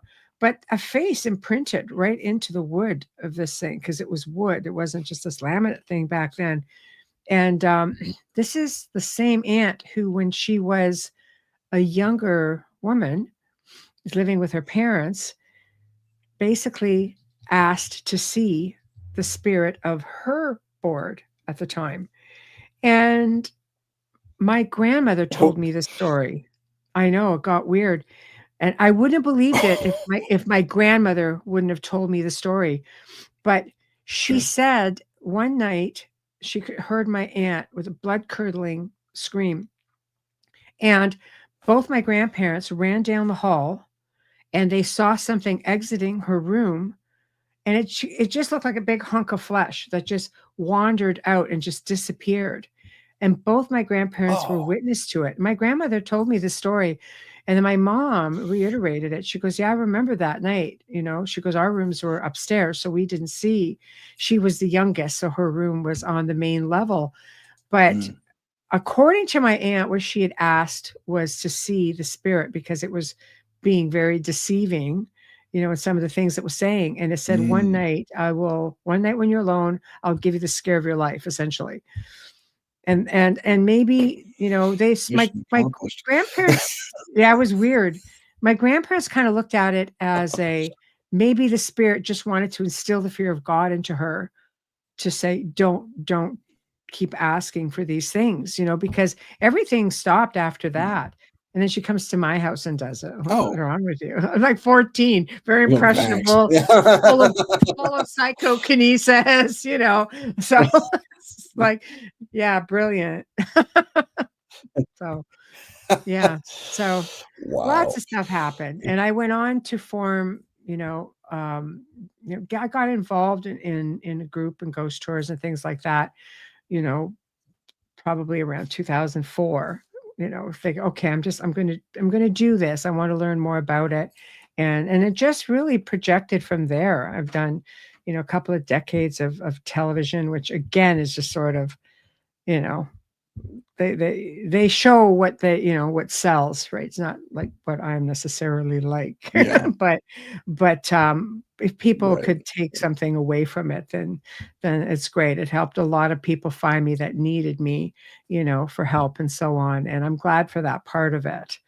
So I've had a lot of experiences though through researching and investigations and so on, because they were never very well. I didn't really do lighthearted ones because there were a lot of people who were willing to do those. I did the ones that were a little bit darker because they were very time consuming. Yeah. So that's Got that. it. If you had to pick one investigation, what was the one that maybe what was the one that that maybe knocked you on your butt? And then what was the one that gave you the happiest outcome? Mm, that's really tough because I mean most of them were dark, but they were learning experiences. They were all learning experiences. I mean, I did one location where the thing would call the house, growl at me, call me every name in the book, and blah blah blah blah. And I've got all these recorded. I'm just like, holy crud. Wow.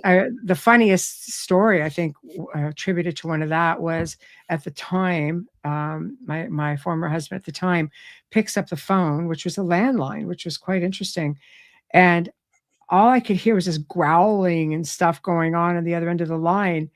And I'm just trying to wipe my hands. I was peeling potatoes. It was right at dinner time. I'm going, just talk to it for a minute. I'll be right there. He's like,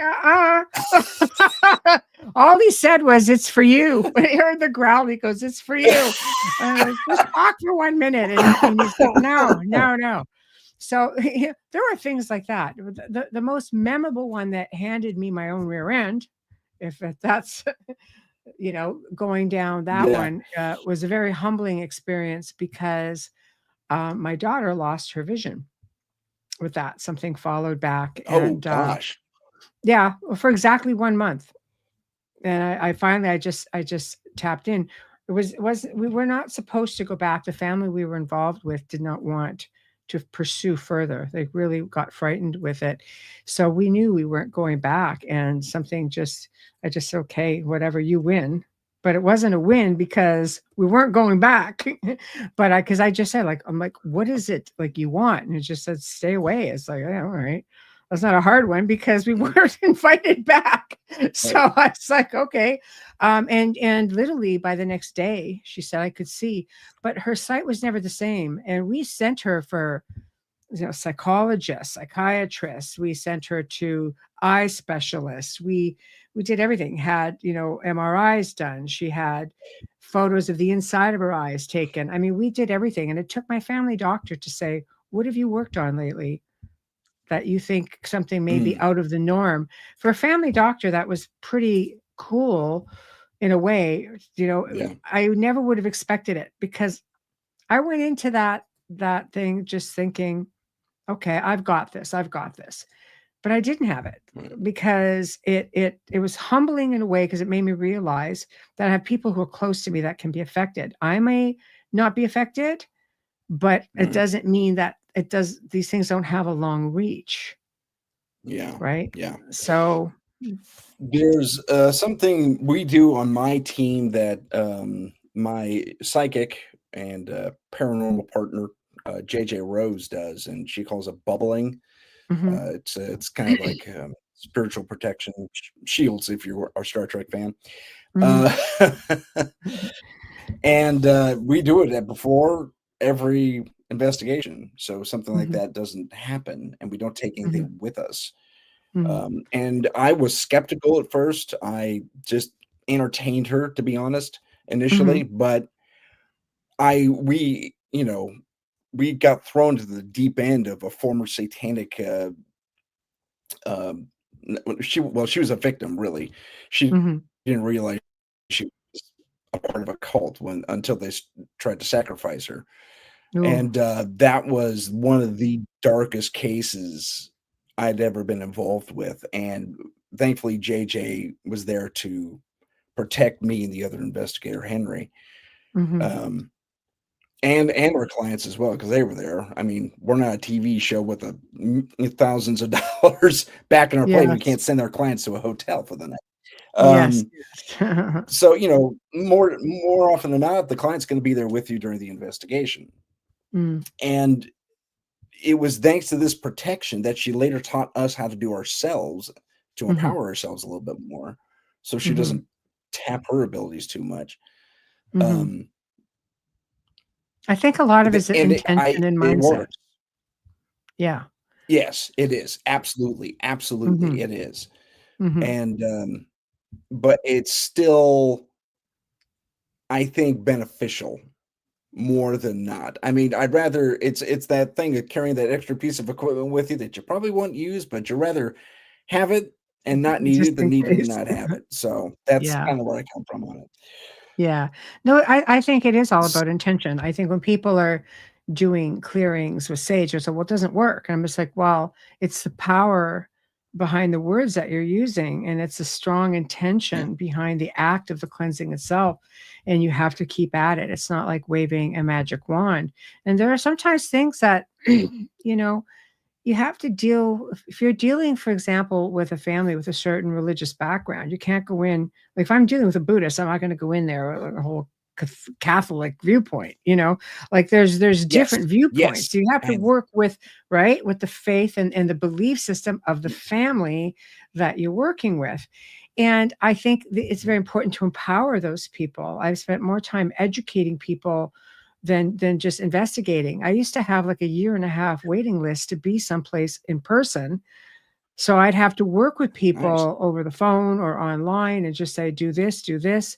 And by the time, I had a couple of cases where I said, okay, I can come in now, And they're like, no, you really taught us a lot. We're okay. I'm like, perfect. So that's the objective, is empower them enough where they can take control of their own space. And I never went in there with this attitude of, oh, you're lucky I'm here.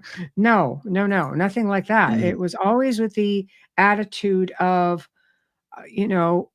thank you for entrusting yourself with your most precious thing, which is your family. Thank you for entrusting yourself to me. Let me take the weight for a while and just you're okay, and we would just work very closely together. Sometimes I get calls like middle of the night. The phone was always on for people who were just having a problem, and I didn't go stir stuff up when I investigate. Like, it got to a point where I stopped doing the actual investigations because the things that they were dealing with, they didn't want to communicate. They don't care what it is.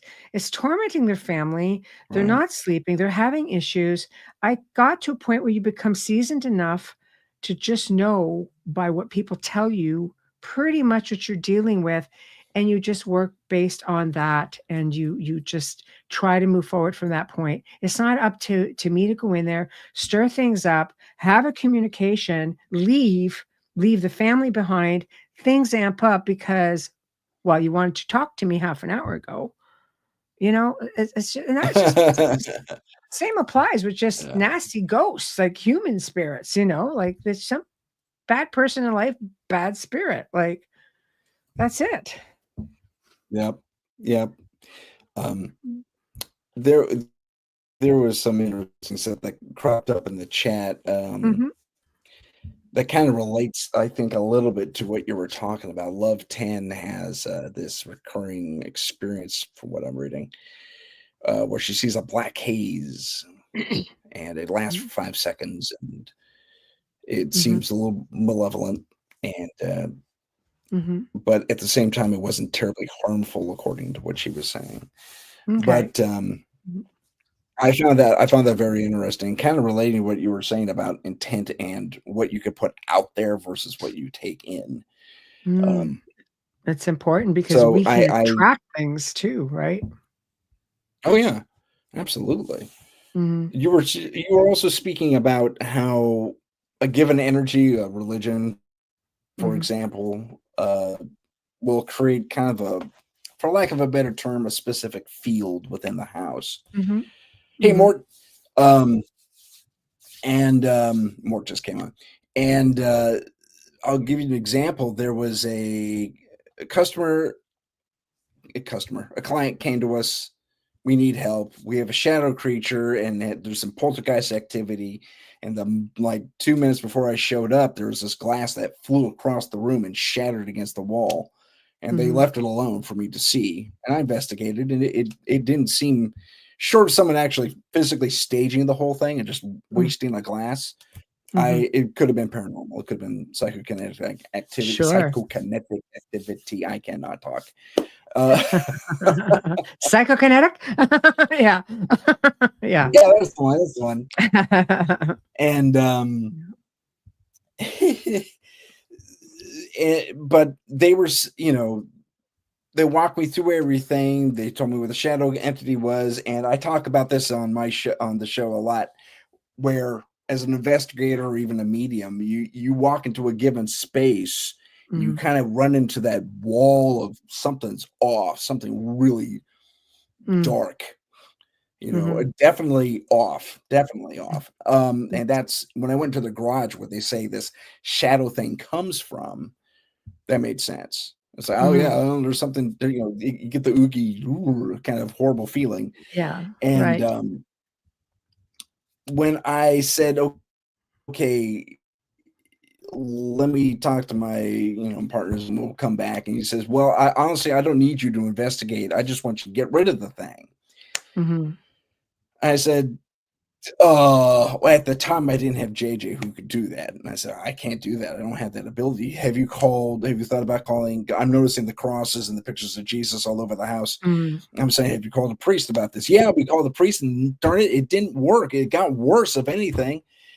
I need you to get rid of this thing. I said, I don't have that ability. I'm sorry. I can reach out and maybe find someone who can. But he was adamant, but he was ticked that I couldn't do anything about it, but I couldn't do anything about it. Not everybody, not everybody can do things about it. Sometimes here's how I look at things. I believe, through just research and experiences with different families, that these malevolent things feed off of our energy, which includes fear. So they'll make you more fearful. This is why they have create a lot of infighting within the home, because it creates an energy they can feed from. They get stronger from it. If you have addictions or mental health, they prey on that. They make it worse. How do you beat that? Is, again, you change the energy and the vibration in the space. You starve it, essentially. If everything is all feeling really good and it's all positive energy, and the act of cleansing is taking control. You're empowering yourself. You're taking control over your space. That's the intention. You're pushing this out. Say what you mean what you say, follow through, don't challenge, but be firm, and play that music, watch the funny movies, open the windows, let the house breathe, just uplift yourself. That works. I'm living proof of that. There were no paranormal investigators that I was aware of, especially in my space when I was growing up and I had this. I had to sit there and go in, and the closest I could get from a public library was a book on white witchcraft that taught me how to ground and how to cleanse my space. That's how I did it, and my intention. I stuck to it, and I just kept doing it, and I took control. That's how I did it. So I practice what I preach, right? I taught myself, and I did the exact same thing. Yeah. Yeah. See, I picked up it was a book on it was called The Witch Book. And my brother gave it to me because I told him I'm thinking about doing this investigation thing. And it's called The Witch Book, and it's everything. It's dark magic, it's white magic, it's everything. And that's important to know, the entire spectrum, or as much of it as can be fit into a book anyway. Balance. And it was one perspective, but at the same time, I had my Catholic background. That helped some. I had my scientific background from NASA, which also helped a great deal, learning about all that stuff. My buddy and partner in the paranormal thing, Henry, he was avid scientist and computer science and physical sciences. So that helped. But all these things came together to really give me a good background. Plus, I was a private detective for like 3 or 4 years earlier in my youth. So I had that aspect as well. I know how to ask questions, interview people, and all that fun stuff. Yeah. Yeah. So there was I don't know where I was going with that. I'd like to address the whole frequency thing, though. Binaural beats. Binaural beats, you can work with different frequencies that do different things, and that alters the energy, not only yours, because binaural beats frequencies can actually heal you physically. There's a big belief that it helps our vibration, and it definitely helps within your space by changing that frequency again to something more uplifting. I've used it a lot of times working with people, and you know where else people get caught and you don't think you'll get caught is grieving. Grieving, we put ourselves in a we don't put ourselves there. I mean, grieving, we mourn loss. We're physical beings. Well, technically we're spiritual beings having a physical experience, but we exist in a physical plane. We need that physical interaction. When we lose someone, we need the physical. We need them to be there. So sometimes just by wanting so desperately to have a sign, because I've worked with families, I'm not just speculating, because I've worked with families. This is exactly what what happened to them. They want so desperately to get a sign from a loved one that they start asking for it. And there are things out there, there are beings out there that prey on that. And I remember getting a call from someone saying, I got a recording on my answer machine. I need to know, what this is. So I'm like, okay. Luckily, she was not far from me, so I could squeeze her in. I went in. And this thing was growling and called her, the F and C word. And she goes, I need to know if that's my husband. I said, I don't know. Did he like you? Like, this is pretty harsh.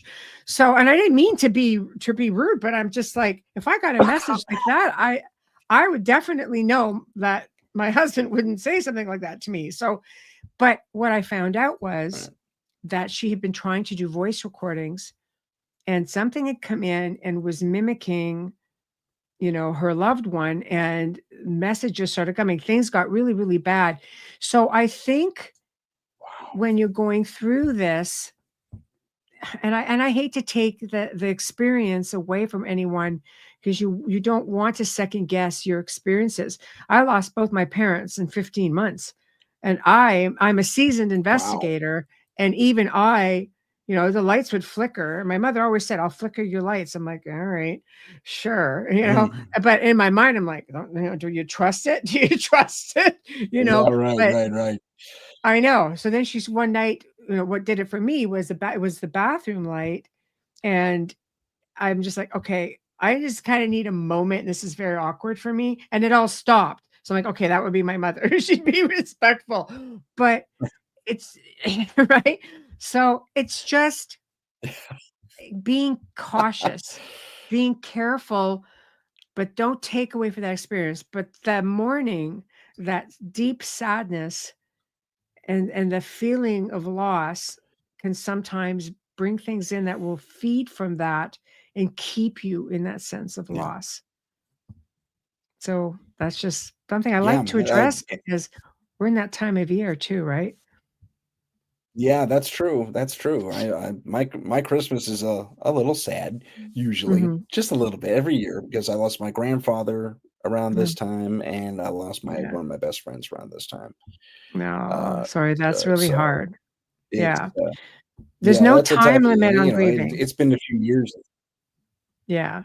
No time limit on grieving ever. Right? Yeah, it's true. So that's It's it. true. So Especially as you get older.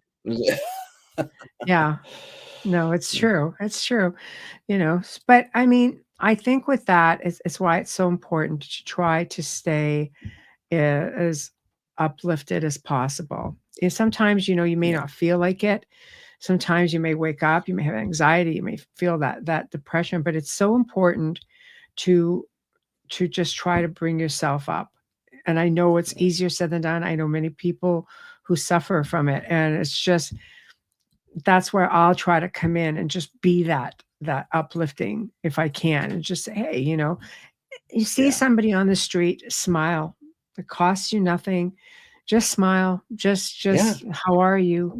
Interact. It sometimes makes all the difference in that person's world for that one moment. Is just all it takes. Having a bad day. Like I'm really bad for the road rage. Like if somebody had a camera on me, we could do a show on my hostilities behind the wheel, but I'm not stupid behind the wheel. I'm just one of those, So I realized at that point that sometimes I have to play, I can't play all my heavy metal sometimes, which I love. It pumps you up. It makes you go that. It really gives it to you too, right? Sometimes I will actually listen to classical, or I'll actually listen to Gregorian chantings and just things like that calm me down. Oh, I know. Bet you wouldn't have thought about that. it works. No, No, it works. You're absolutely correct about all of that. Yeah. There was a who was it? I can't remember who it was now, but they said if you want to start your day right, you got to listen to. Let's see if I can remember the song. Mozart's Fifth Symphony, third movement, and like the first 3 minutes of that song, you'll be good all day. Right. There you go. Don't quote me on that piece of music too. That's just that's kind of what I'm putting together in my head, though. I'm a lover of music, and it is a language in its own right, and it is full of frequencies. And we always have music going on. We're babysitting like a parrot right now, a family member's parrot. So birds constantly got music going on, having conversations with herself. But there's, even when it was just like the dogs, we always had music on for them. It's just it's just the vibration that's always going on in the house, which is a good vibe. Not that things don't try to come in. Happens. Yeah, I mean, attempts will be made, but usually you can fend it off pretty easily if you got a good. Never a problem. I put things in place. Something comes in, or someone comes in that's not supposed to. Right. It's gonna boomerang back out there. So that's good. That's good. Glad to hear that. As long as you're not on the receiving end, I guess. So yeah. Well, yeah. That's what I was sorry. I was trying to say that. Whoops. Let's see. I hit the wrong button on my computer. Bear with me just a second. Nope. I'm trying to remember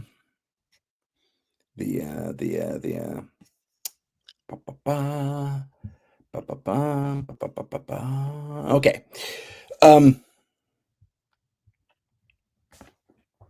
When we talk about all this stuff, all this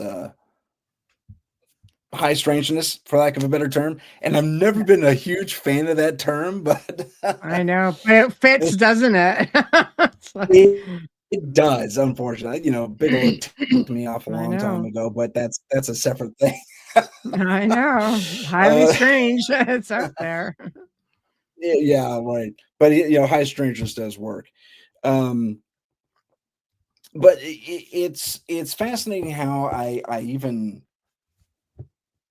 came into this field, because I wanted to just investigate people initially and figure what made people tick and all that fun stuff. When I was doing private investigation, and so I became a spiritual PI. Right. With Paranormal Insight, and that was just the transformation from, for lack of a better term, normal to this paranormal world of ours, this side of things was, yeah, totally. That's what Kat said. How it starts. Yeah. Was nothing short of more or less a switch flipped. I went into this, to be honest, because of my early childhood experiences with uh, Mm. I wouldn't say malicious ghost, but a ghost that appeared to me as a full-bodied apparition. I've talked about this on my show before, but uh, Mm. uh, she was, I think she was a stewardess, just because of the way she was dressed. She had this green and blue vest, white shirt underneath that, Mm. a green and blue skirt, and she had Mm. this kind of 60s bob haircut thing going. I don't Right. remember a hat. But this spirit walks into my room. First Mm. off, the living room light just suddenly flicks on. And I was a young kid. I was like 3 or 4, and you could chalk Mhm. this up to imagination, but I have proof. Um, Right. and she the light flips on, and this wakes me up, and there's this woman standing in my door, and she got her hands on her hips, and she's doing this to me, bah, bah, bah, bah, bah, bah, bah, bah, and she's yelling at me, but there's no sound Mm. at Yeah. all. And Right. and then she kind of encroaches on in the room, and I close my eyes, I cover my eyes, and I close them super tight, and I lay still, and then I open my eyes Mm. again, daringly, and It's that thing we I'm were prone talking about. around you. Yeah, you gotta look. Right, right, right. And I'm lying prone, of course, and she has bent over to meet my eyes, and she stares at me like this, says something else, and I scream, and I run through her. I get up and I run through this image, this spirit, whatever it is you want to call her, and it Mhm. was so cold. I'll never forget that sensation of cold. And Mm. I run to my parents' room, and I wake them up, and I said, "There's a lady, there's a lady, there's a lady. I don't know who she is." And my mom was the one who got up and calmed me down and gave me some hot milk and sent me back to bed. And she was keen, even bleary eyed as she was, getting woken up like that. She says, "Tim, how did you turn this light on?" Because back in the 70s, at least in the US building code, the lights were really high on the wall, and I wasn't tall enough to reach them. Right, right. So not to date myself, but que sera. I get that. There's no way I could have reached those lights. Yeah. My mom and dad had to switch the lights on and off. So Oh, we turned the boy. light on. But that's how it And I starts. I never think saw her again, but that's enough, though. Sometimes it just takes that one experience to bye, cat. I think it takes that one hi, Kat, experience thanks for showing up. to send you on that journey. For me, it was very much a part of my life, so a lifestyle thing, I guess, and it remained as such, because my kids could all see. I shut off everything. I'm like, I don't want Oh, to wow. attract any of this for kids. I had kids, and unbeknownst to me, they're all seeing, and they got all these experiences. I'm like, damn it! Now I've got to make sure I'm on it because I need to be aware of what they're experiencing if they run into any trouble. We had a, Yeah. a ghost in the basement that wandered in because of my daughter, who was high energy, and people would see him. This is the infancy of webcams. They would see him when she was talking to a friend. She'd say, "Who's that?" And she would go, "That's just Bill." So here I'm trying to Mm. delicately explain to her that there's a spirit in the house. She goes, "Oh, that's just Bill." She goes, "The guy with the trucker cap and the plaid shirt." I'm like, "Yeah, that guy." And she said, "Oh," she goes, "Yeah." She goes, "Yeah, he's around." Turns out he was some 18-year-old kid that hung himself in the area like 50 years before. And one time Oh, she said wow. to me, that she was walking down the stairs and she had her laundry in her hands because she was probably about 15, and she swept the cat out of her way with her foot. She goes, "I was gentle. I didn't want to hurt her, but I didn't want to trip over her because that really would have hurt her." And he gave her a hip check. Laundry goes flying, everything. And I'm just like, okay, well, this is a problem. And what did it for me was she said she rolled over one night because she wanted the basement room, right? Because she had the whole family room too. And she said she woke up and she felt him there, saw him there. And I'm like, what did you do? She goes, I stayed on my own side of the bed. I'm like, okay, right, this is a problem. But it's my child, right? Staying on my own side of the bed. Boundaries have to be drawn. Oh, I know, right? So that was it. And I had to ixnay him probably a couple times from the house. But you know what? Like, Wow. all in all, it's been an interesting journey. Wherever I travel in the world, I always try to stay at haunted places, especially very old haunted places. And you know, I've been fortunate enough to be an extensive world traveler and being able to go to the places that a lot of people wish it could do. And one of them being the haunted forests of Romania, which is a whole other show.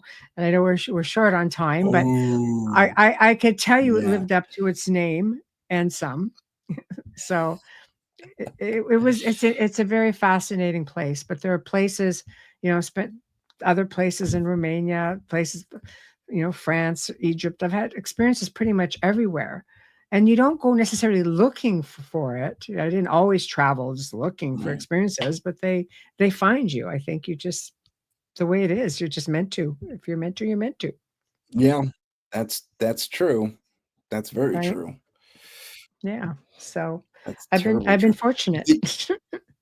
Yeah, you know, you have. They really have. I mean, I have too in my own respect. Most of my experiences have been in my area. In California.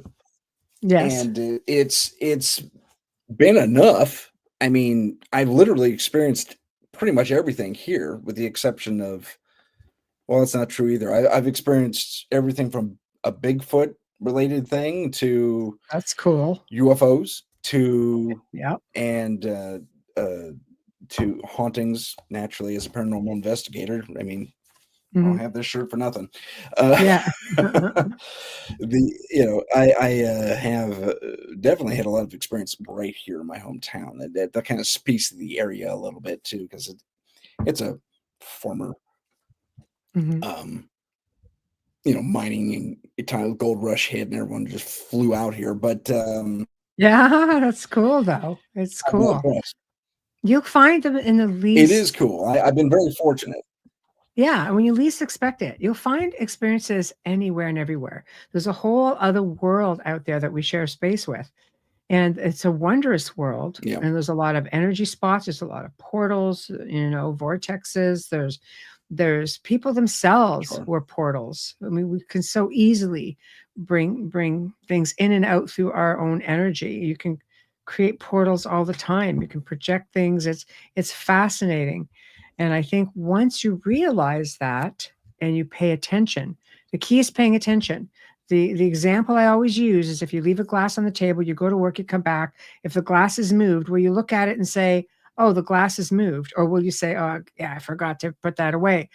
I mean, we're researchers. We would know. We should know. I'm always aware of my surroundings. I pride myself on it.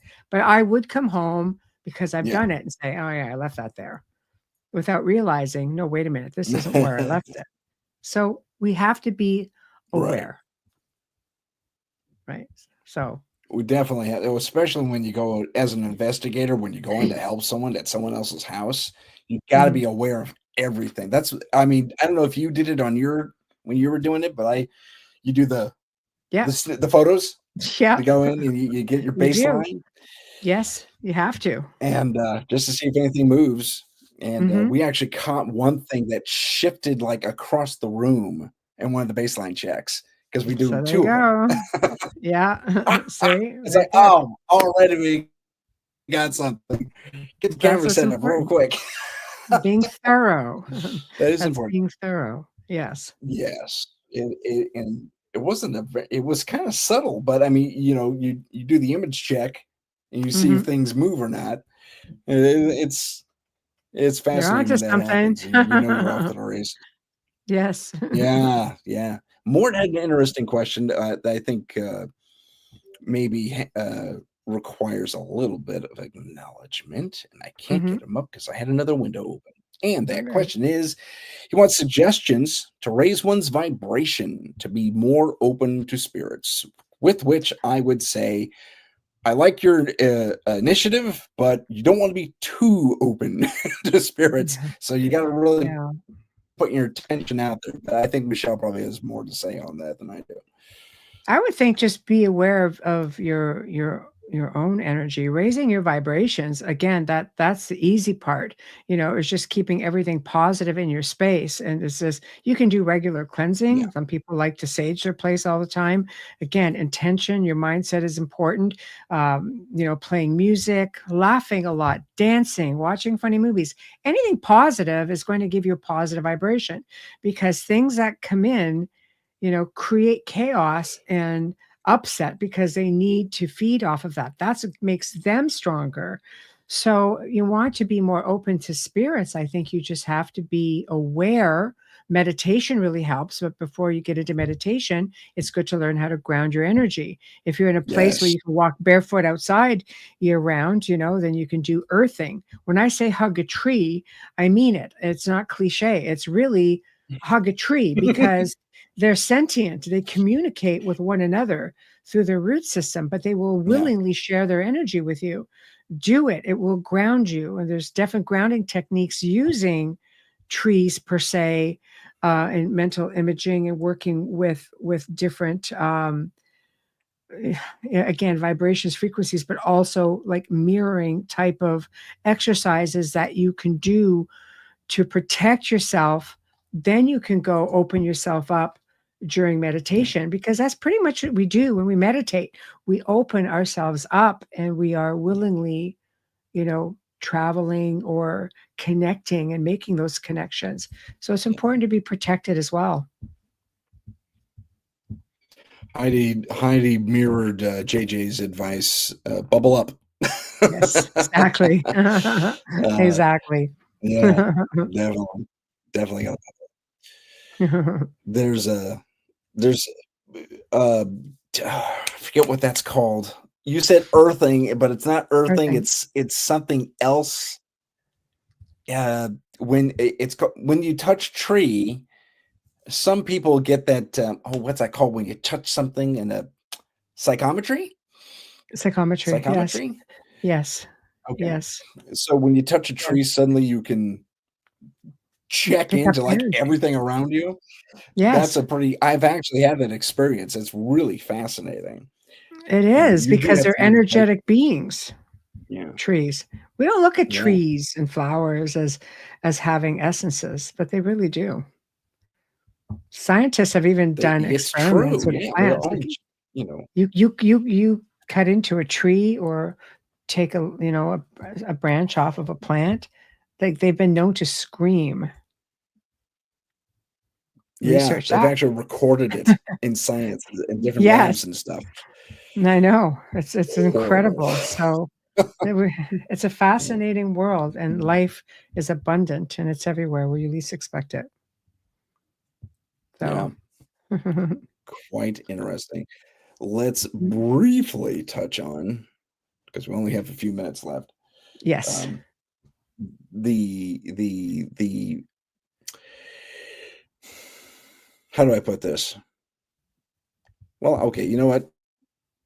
That idea just kind of took a poop, so I'm gonna I'm gonna go to the chat real quick. A lot of folks are talking about a lot of folks on the chat are talking about the various frequencies. Do you ascribe to any given frequencies when you or do you just put on that cool song that you like and go for it? No, I do listen to binaural beats as well, and I just go with the one I resonate with at that time. So I look at what's going on in my life, but research your frequencies, look at them, and see what the different frequencies do. But I'll put something on, and I'll resonate with that tone, and then that's the tone that I'll use, because maybe my essence is feeling a bit different than my physical. So you find something that you can connect with on both levels. So I just listen to them, and I see what feels good to me in that moment. You can get those on YouTube, guys. Like they're free to get. Just go and just lay on the couch or on the bed for a moment, and or play it while you're doing stuff, and just keep it going in the background. Sometimes you could just type in what you want. There's even stuff for grieving. So type it Yeah, in, that's see what true. comes up. Yep. Everybody poo-poos the internet these days, but you know what? It does have some functionality. For sure, for sure. So we are coming down to our last 30 seconds. I'm going to say that's the end of our show. I'm going to run my end credits here in a little bit. And Yes. Michelle, I want to thank you. Thank you so much for being on the show. Oh, it's a pleasure. It's a pleasure. And I'm glad because now I've got a few hours in between the Outer Realm tonight, guys. Check it out. Tim Clements from Haunts of Mackinac Island. Go watch it. Yeah. Check it out. Oh, that's right. Oh, I'm tuning into that one. That'll be good. I know. It'll be fun. It'll be fun. It's good stuff. I don't have time to run my end credits. So with that, I'll say goodbye, everyone. Thank you for tuning in. And that is the end of the show. Good night. Good night, everyone. See you tonight. Whatever.